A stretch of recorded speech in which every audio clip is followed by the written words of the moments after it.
जय हिंद साथियों, स्वागत है आप सभी का फिर से एक बार लक्ष्मी कंप्यूटर प्रशिक्षण केंद्र के यूट्यूब चैनल एलसीपी क्लासेस। साथियों, आज हम आपको सिखाने जा रहे हैं टैली प्राइम के बारे में। होता क्या है कि टैली प्रैक्टिकल तो हम लोग करना स्टार्ट करते हैं, लेकिन हमारी बैकग्राउंड अकाउंटिंग का न होने के कारण, हम आप अकाउंटिंग से परिचय न होने के कारण, हम आप कॉमर्शियल बैकग्राउंड के न होने के कारण टैली में जब हम प्रैक्टिकल करने बैठते हैं, टैली में हम जब काम करने बैठते हैं तो बहुत सारी समस्याएं आती हैं। तो सबसे पहले हम आज की पहली टॉपिक टैली के रूप में प्रैक्टिकल कराने से पहले आपको सिखाने जा रहे हैं कि टैली प्राइम में अकाउंटिंग क्या होती है, अकाउंट्स क्या होते हैं और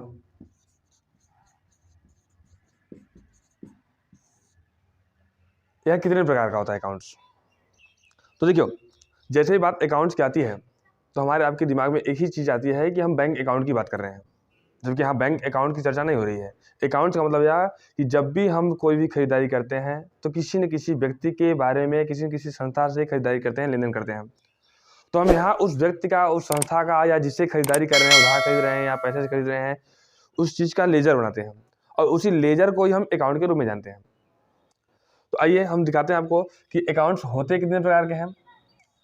तो आपके टैली प्राइम में अकाउंटिंग होती है 3 प्रकार की अकाउंट्स, जिसके अंतर्गत पहला आता है आपका पर्सनल अकाउंट,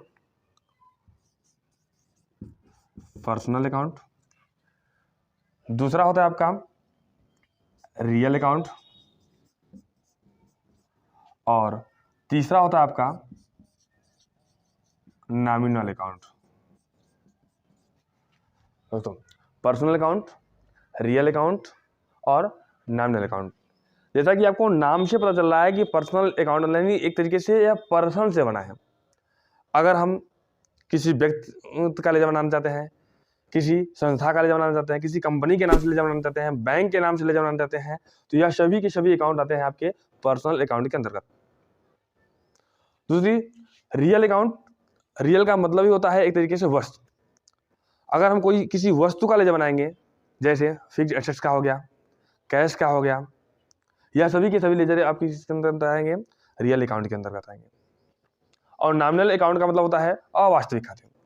अवास्तविक खाते मतलब यह कि जैसे हम यह कह रहे हैं कि हमें 10,000 का आय प्राप्त हुआ, इनकम का अकाउंट हो गया, एक्सपेंस का अकाउंट हो गया, प्रॉफिट का अकाउंट हो गया, लॉस का अकाउंट हो गया, यह सभी जो आपके लेजर बनेंगे, यह सब के सब लेजर बनेंगे आपके नॉमिनल अकाउंट के अंतर्गत।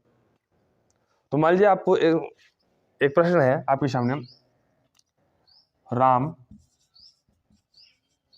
Started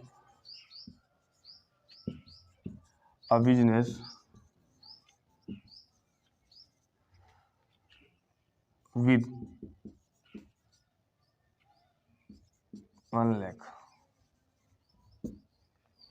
Ram started a business with 1 lakh, 1 lakh रुपए के साथ राम ने व्यापार प्रारंभ किया। अब इस ट्रांजेक्शन में हम लेजर किसका बनाएंगे? तो यह देखा जाता है कि यहां पर व्यापार प्रारंभ कौन कर रहा है? राम। तो एक लेजर बनता है हमारा राम का, हम बनाएंगे राम का अकाउंट। फिर दूसरा लेजर क्या होता है? राम जो बिजनेस स्टार्ट किया है तो हमारे बिजनेस में हमें प्राप्त हुआ है कैश, तो दूसरा लेजर बनेगा हमारा कैश का।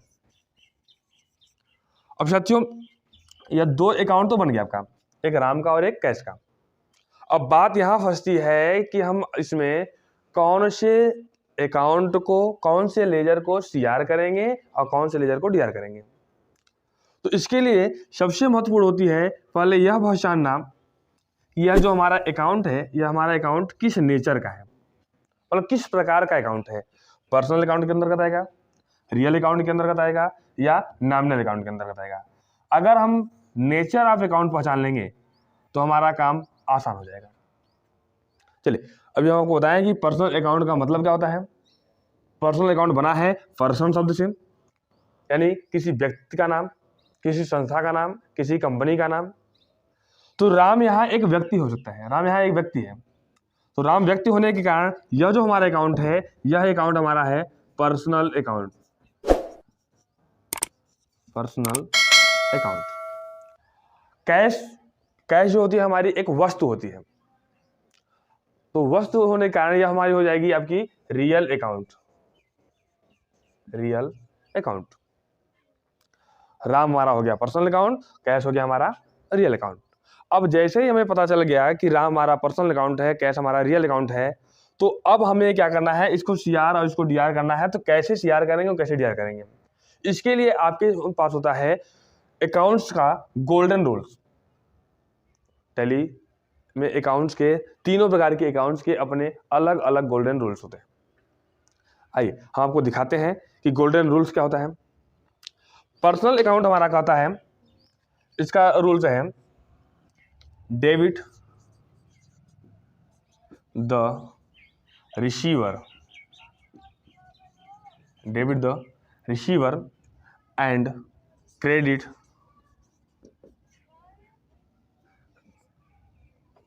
The giver.